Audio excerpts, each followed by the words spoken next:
ቴዲ አፍሮ ከእግዚአብሔር የተላከ መልእክተኛ ነብይ ነው። እሱንም እመጣበታለሁ እንዴት እንደሆነ።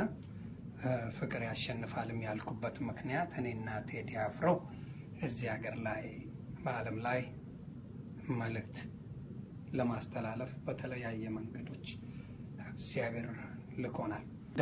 እንዳልከዳሽ ቃል አለብኝ ያለው ለኤርትራ አይደለችም፣ ለኢትዮጵያ አይደለችም። እሱ ያለው እንዳልከዳሽ ያለው ለኢትዮጵያን ሀገር ቤት ሲታሰር ሲወጣ ሲገባ የዚህ መቶ የመኖር ፍቃዱ ነበረው፣ ማድረግ ይችላል።